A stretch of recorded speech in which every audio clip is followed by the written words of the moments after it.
Halo para pemirsa Mental Innovating, senang menemui Anda kembali bersama saya Dr. Yanto Marius, psikiater di Manado.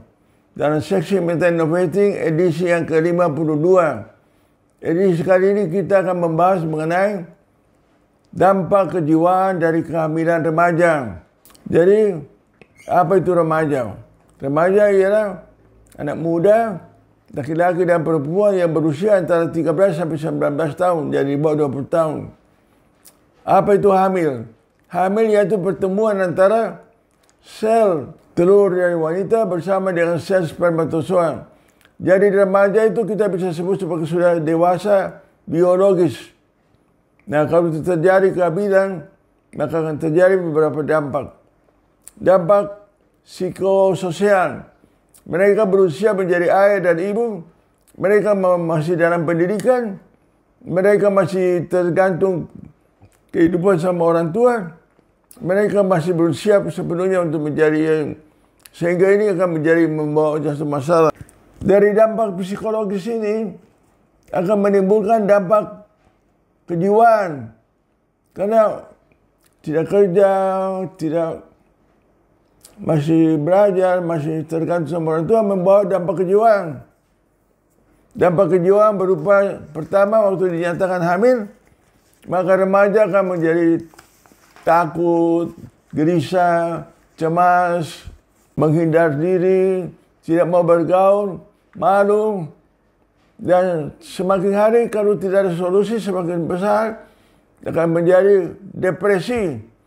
Kalau mengalami depresi ini bahaya, karena depresi bisa menuntun terjadinya psychotic in the teenage pregnancy atau ide-ide bunuh diri. Faktor penyebab dari kehamilan remaja, yang pertama kurangnya pengetahuan agama, kedua kurangnya kontrol dari orang tua, ketiga pergaulan bebas, empat faktor-faktor ekonomi, sosial ekonomi, dan juga faktor dari HP. HP kita saat ini mengandung banyak iklan-iklan yang tanpa sadar ada situs-situs pornografi. Nah, ini dia remaja memacu dia untuk melakukan hal yang sama. Karena itu orang tua harus memperhatikan anak-anaknya yang sudah diberikan HP, apalagi sudah menjelang dewasa. Bagaimana langkah-langkah mencari pertolongan? Langkah-langkah mencari pertolongan, hubungilah puskesmas tempat Anda. Para tenaga medis, perawat, bidan, dokter umum, dokter objin akan memberikan bantuan kepada Anda. Dan kalau perlu, menghubungi Badan Perlindungan Ibu dan Anak. Kesimpulan dan saran. Kehamilan remaja itu, maka yang terlibat di sana masalah pendidikan, pengetahuan seksiologi yang kurang, masalah psikologi, masalah psikiatris, masalah ekonomi, masalah budaya, dan lain-lain sebagainya. Jangan melakukan pengguguran kandungan. Apabila remaja putih yang sudah hamil, maka pembuluh darah arteri uterina yang memberikan makanan bersama bayi itu besarnya seperti ibu jari ini. Jadi apabila pengguguran kandungan dilakukan orang yang tidak berwenang, katakanlah dukun kampung, apa bisa merobek ini arteri uterina, maka Anda akan mati di tempat itu juga.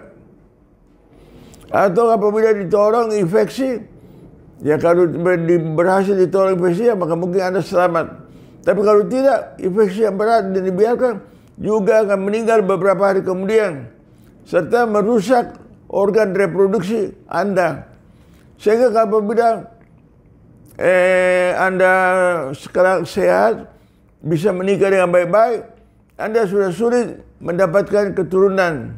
Di negara maju seperti Singapura, apabila putrinya atau putranya keluar, maka ibunya dia bilang sama putrinya, don't forget your pill or your condom, atau sama-sama pria. Bapaknya bilang, don't forget your condom. Karena mereka sudah maju, serta melegalisir abortion. Jadi abortus provocatus namanya, untuk pengguguran kandungan, beberapa negara maju sudah melegalisir, termasuk di Singapura. Waktu saya ke sana, saya adakan diskusi mengenai hal tersebut bersama para yang berwenang di Singapura. Saudara-saudara, tapi kalau di Singapura itu sebelum mereka dilakukan dibantu, mereka harus melalui konseling oleh psikolog atau psikiater. Karena nanti ada gejolak-gejolak kejiwaan yang bisa timbul juga apabila tidak dipersiapkan dengan baik. Nah, barusan ini Pak Jokowi, Presiden kita menyinggung mengenai remaja dan kontrasepsi. Dan itu sudah menimbulkan banyak protes. Sedangkan masalah ini seperti fenomena gunung es. Puncaknya kelihatan sedikit, tapi bongkahnya banyak di bawah. Jadi, mungkin 10, tapi di bawahnya 100 berkali ya. Ini ada buku Pelacuran di balik seragam sekolah. Ditulis oleh Pendeta Gilbert Rendra Lumoindong. Buku ini sudah tahun berapa ya? Sudah lama. Tinjauan etis teologis terhadap praktek hubungan seks pranikah. Jadi kita semua bisa melalui remaja. Kita tahu bahwa remaja punya dorongan seksual sudah demikian kuatnya, tapi juga harus bisa diatasi. Abortus provocatus di Indonesia tidak bisa dilakukan. Apabila dilakukan, maka itu sifat kriminal dan bisa dibawa ke penjara. Jadi yang bisa dilakukan abortus provocatus berdasarkan indikasi psikososial, miskin, kurang pengetahuan, masih sekolah. Apabila dilakukan, maka itu dapat hukuman masuk penjara itu. Tapi hanya bisa dilakukan apabila oleh indikasi psikiatri. Misalnya yang hamil itu mau bunuh diri, mau jadi gila, maka itu abortus provocatus medicinalis psikiatrikum terapeutik. Saya kira ini cukup, mudah-mudahan membawa manfaat. Saya kira demikian para pemirsa, sampai jumpa kembali. Terima kasih.